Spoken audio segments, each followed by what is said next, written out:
Hello, ladies and gentlemen. Thanks for choosing to extend your skills, knowledge, and abilities with electronics. Let's take a look at a problem here. So the problem is, pretend you're using a power supply that has a certain amount of voltage. So if we're using 4 AA batteries, those have a certain amount of voltage. And let's pretend that you're going to create a circuit with an LED. So you want that LED to light up. Now, if the current is too high, the LEDs are going to burn up. They're going to be destroyed. If the current is too low, then the LED won't even light up. So it's kind of like, hey, we're making the circuit here. How do we get the correct amount of current for this LED? So I want you to remember that voltage, current, and resistance, those three are all directly interrelated to each other. So for example, if voltage is very, very high, it's going to put more pressure on the electrons getting out of there. So that would be having a higher current if the voltage is very high. Now, if we were to increase the resistance, then that means that's going to decrease the amount of current that we have. What's really nice is that we can actually calculate. So if we know two of them, we can actually calculate the other one. So if we know voltage and current, then we can actually calculate the resistance. Notice I have my calculator up.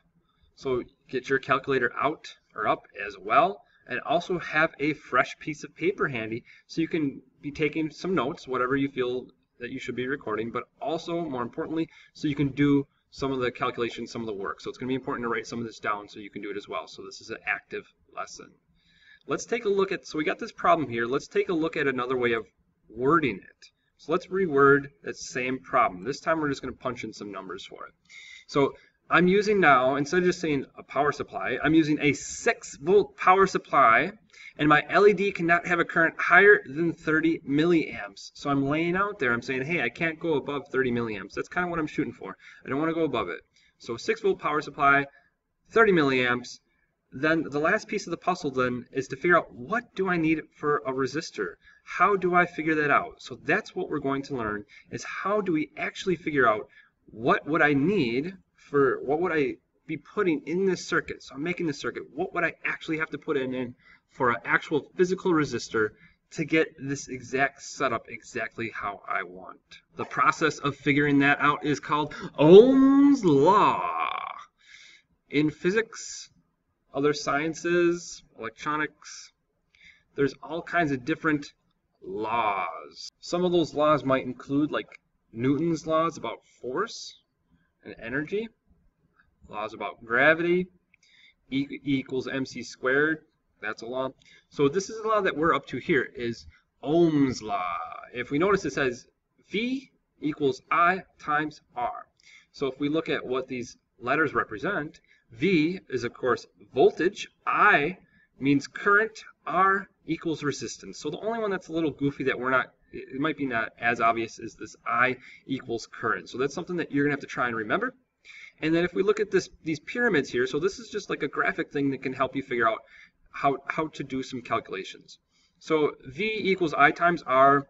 Everybody should be able to plug in the number. So if you know the V, you plug, or if you know the I, you plug it in. You know the R, you plug it in. You multiply those two, you get V. Once we get to these over here, so for example, this one over here, we're trying to figure out the R. So if we're trying to solve for R, we have to do a little bit of algebra to rearrange our equation because we're solving for R. So we take the V, divide that by the I, and then we would get the R. So we're going to practice this. I don't need you to fully, right this second, fully understand all this business, because we're going to try it out, and that's, of course, how we're going to learn it.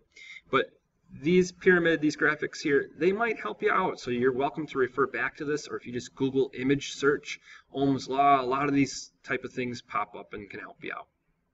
Before we get into doing a couple practice examples here, a couple other things we have to kind of lay out there. So we know V equals I times R. The V, of course, is voltage. The I is current. Our units, we're going to use two different units for current. We are going to use two different units. We're going to use amps or milliamps. And you're going to have to pick and choose which one to use and when. For resistance, we're also going to use two different units. We're going to use ohms or kilo ohms. So we're going to just very briefly practice some conversion. You've done this before, but we'll have a very brief review in this lesson on how to do the conversions. But this is very, very important. Some people are going to be confused by this at first, but once you practice it and try it and really try and wrap your head around it, it will make more sense. So hopefully this makes more sense after we do some practice examples. So if you are using amps, so in our equation, so let's just say it's the number 5 and then it's in amps. That means that the R, we should be in ohms, not kilo ohms. We should be in ohms. So if we are using amps, we should be in ohms. And then or if we're solving for R, if we're using amps, our answer will come out in ohms. Similarly, if we are using just ohms, so if we're using ohms, then we'll get an answer in amps, or we should be using amps, not milliamps. Very, very important. And then here's the opposite. So if we're using milliamps, then our ohms should be in kilo ohms. If we're using kilo ohms, then the amps will be in milliamps. So that's where it's going to get kind of tricky, and you really have to understand this and really think about those decimal places and what you're using. And that's really going to help you determine whether your answer is in milliamps or kilo ohms or whatever. So here's a couple things that we need to always do. Always, always, always, when you have an answer, always put the unit for that answer. It's so important. And then when I'm grading stuff, it's going to be marked wrong. If there's not a unit, I don't know. What are you saying? Are you saying milliamps? Are you saying normal amps? Or are you saying ohms or kilo ohms? So I need to see that unit. Very, very important. And it's not just for grading purposes, but if you're designing a circuit and somebody has to read your schematic or whatever, they need to know. They need to know what is the unit. Is it kilo ohms or normal ohms? Also very, very, very important is that you may or may not have to convert the unit to the unit that makes more sense. So you might have to convert the number. You're going to get an answer, and you might have to convert it to make more sense. For example, if you get an answer and it's 0.5 kilo ohms, we don't really want to write 0.5 kilo ohms as 0.5 kilo ohms. Let's convert that up. Let's just call it 500 ohms because that looks better, that's nicer, that makes more sense to us. So let's do some review here. So 1000 milliamps equal 1 amp. So now your job is to convert how many amps is 525 milliamps. So to solve this, we take 525 milliamps. 1 milliamp is smaller than 1 amp, so we divide this 525 divided by 1000, which is just the same as taking that decimal point over to the left 3 spots. 1, 2, 3. So now we get 0.525 amps. So let's try again. Let's try another one here. So let's convert the ohms from the kilo ohms to ohms. So if we look at 1000 ohms is in 1 kilo ohm. So 1 ohm is smaller than 1 kilo ohm. There's 1000 ohms and 1 kilo ohm. So let's practice here. You're going to try this out. How many ohms is 15k ohms? So this means 15 kilo ohms. So how many ohms is 15 kilo ohms? Try that out. The answer that you get is then 15,000. So 15k, the way that we did that is, so this is 15 kilo ohms. We move the decimal point to the right in this instance. We move it to the right because we're going to increase it 3 spots. 1, 2, 3. We move to the right 3 spots because we multiplied 15 times 1000 because kilo equals 1000. So we just added 3 zeros to it. We get 15,000 ohms. So that's our brief review. If you're still not comfortable converting up or down with milliamps to amps or kilo ohms to ohms, those types of things, then you're going to need some more practice. And you can either let me know, I can help you out with that, or you can make up your own problems and solve them as well. Here is our first official problem to solve.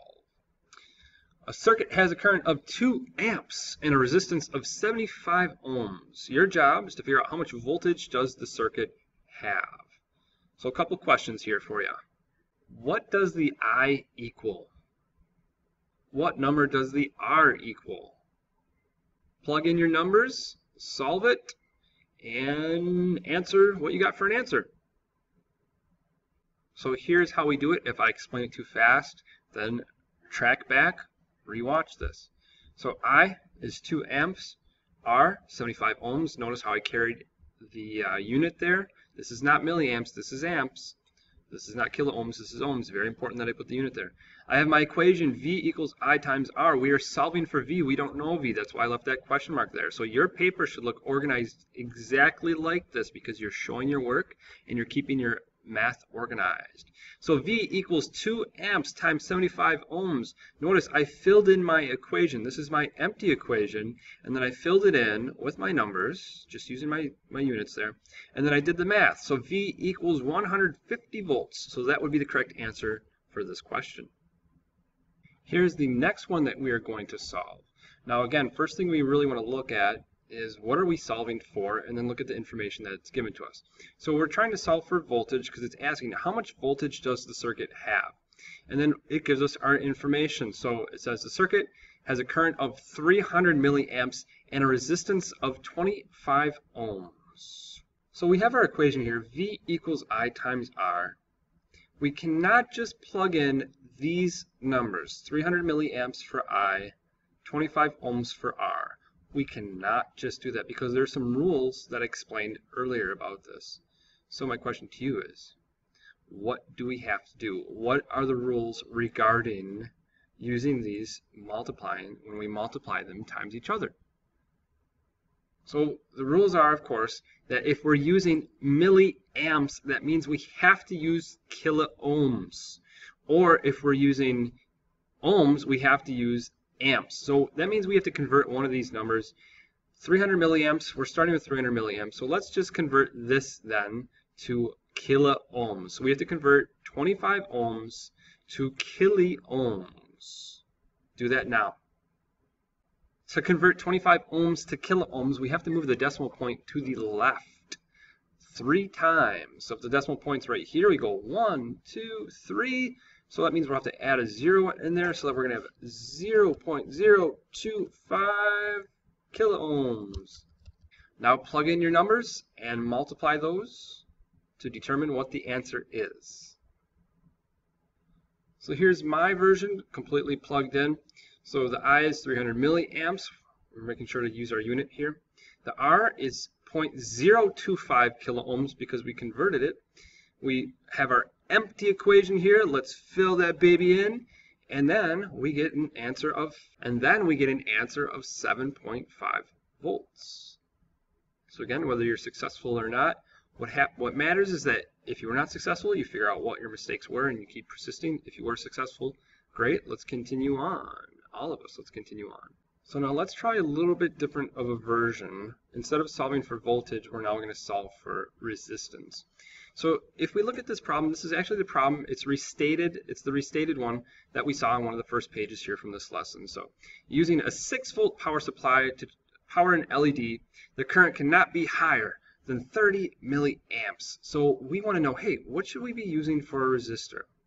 So my question for you is, what should the resistance number be in? Which unit, when we calculate this, so when we do our calculation, is the answer for the resistor, is it going to be in kilo ohms, or is it going to be in just normal ohms? So if you got it wrong, the reason why we know that our answer, when we punch in the calculator and we get something out, the answer will be in kilo ohms because we're using milliamps for our equation. That's how we know that the answer is going to end up being in kilo ohms. So here's what mine looks like after I punch in my information. We know the V, that's 6 volts. We know the current, that's 30 milliamps. We don't know the R, which is resistance. That's a question mark. We don't know what that's going to be. We know that our answer is going to be in kilo ohms though when we get it out of the calculator. So V equals I times R. So if we plug in our numbers, so we just take our numbers here, V equals 6V. So 6V equals, now I is 30 milliamps times R. So 6 volts equals 30 milliamps times R. So that means we have to solve for the R. We have to do something a little different. If you remember, there was a picture that had those different styles of pyramids there, the pyramid pictures, and they showed, hey, what should you do if you're solving for R? So what I'd like you to do is, on your own, try and solve for R. So now this is where a little algebra gets popped in here. So we want to solve for R. Now notice, I is multiplying times the R. And so what we really want to do is we want to get the R on its own. We want to get the R on its own side of the equation by itself. So what we need to do underneath this side here we need to divide both sides by the I. We want to get the I off of this side. We want to get the, and then get the I over here. So we take this V, we take the V and we divide it by the I. So V divided by I. I don't have a good way of punching it in the computer, so I'm not going to do that. V divided by I equals then I times R divided by I. So we divide both sides by I. So imagine there's a horizontal slash right here, and underneath that is an I. So this side of the equation, we would say I times R over I. Those I's would cancel out. We would cancel out those I's. We could just cross them off, get rid of them, which would then get rid of that multiplication. R would then be by itself. So then our equation would then end up like this. R equals V divided by I. Because this side over here, as we said, so when we're trying to modify this, this side here would be divided by the I. So again, my equation would be now R, the resistance, equals V divided by I. We plug in our numbers. So our equation would now be R equals V divided by I. Let's plug in our numbers. We don't know the R, so we can't plug that in. So our equation is now R, which is resistance, equals voltage divided by current. We don't know the R, so we can't plug the number in for that, but we can plug it in for voltage and current. So R equals 6 volts divided by 30 milliamps.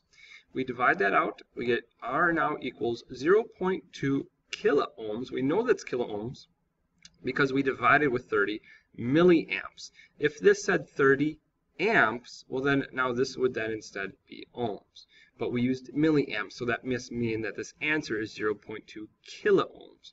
We don't really like to list our answer as that, so let's make that look a little bit nicer. Let's then convert that to 200 ohms because we moved the decimal point to the right 3 spaces. 1, 2, 3. That gives us 2 zeros behind the 2. So now 200 ohms. So that is the correct answer. Either one of these would be correct. This is the nicer way of saying it. Thanks for hanging with me here and sticking with and doing these practices and so on. Appreciate it. This is the last practice problem for this lesson. So take a look here. We have 12 volt power supply and a resistor has a resistance of 1 kilo ohm. What will the current be? So we're going to use Ohm's law to figure this out. And now you tell us, what will the answer, when we punch this into our calculator, what will the answer be given us in? Is the answer going to be, for current, so is it going to be milliamps or amps? So the current will be given to us in milliamps. The reason why is because this is in kilo ohms. So again, when we use this number here, 1 kilo ohm, it's going to come out to us in milliamps. If this were to say just the number 1,000 ohms, that's different. Then the answer will come out in amps. So keep that in mind. It's very important that we have to think about those converting back and forth. So here's the start of our empty equation. V equals I times R. Let's fill that in. We know the V. The V is 12 volts. We don't know the I. We leave that as a question mark. The resistance, we know that's 1 kilo ohm. So here's our equation filled in. We're solving for the I. So what should our equation then look like? Our equation should then look like I equals V divided by R, and the reason for that is because we have to isolate I on its own side. So again, we have to do a little bit of algebra. We have to think, we have to understand this. Like, we can look at those pyramid things and just get the equation from that, but we really need to understand it too. So we need to get I on its own side. So this time around, we're going to divide each side of this equation. We're going to divide it by R. So V divided by R on this side, I times R divided by R on this side. Those two R's would cancel out and get rid of the multiplication sign, so the R's would be gone. And then we have the I on its own on this side. So then we have V divided by R equals I. So you divide this by R on this side, and some people, they don't really understand, well, why does that cancel this stuff out? Because R divided by R equals 1. So R divided by R equals 1. So if we take I times 1, we get I. So that's why we divide this side by the R, so they can cancel out to turn into the number 1. And then you have a number times a 1, it equals that original number. That's why that happens. So fill in your equation and multiply it, figure out what the answer is. So we take our empty equation, we fill it up, so I equals, so our voltage would be 12 volts. 12 volts divided by our resistance, which our resistance is 1 kilo ohm. 12 divided by 1 is 12. So then, of course, our answer is going to be in milliamps because we were using kilo ohms. So those two go together. Thank you very much for trying this out. I know this lesson was a little bit of a longer one, so I really appreciate you hanging in there and learning this. And now you get some extra practice. So refer back to this and use this for help, this lesson and explanations for help. And then also, if you got any answers incorrect, make sure you go back and explain why is the correct answer correct. Thank you very much for participating.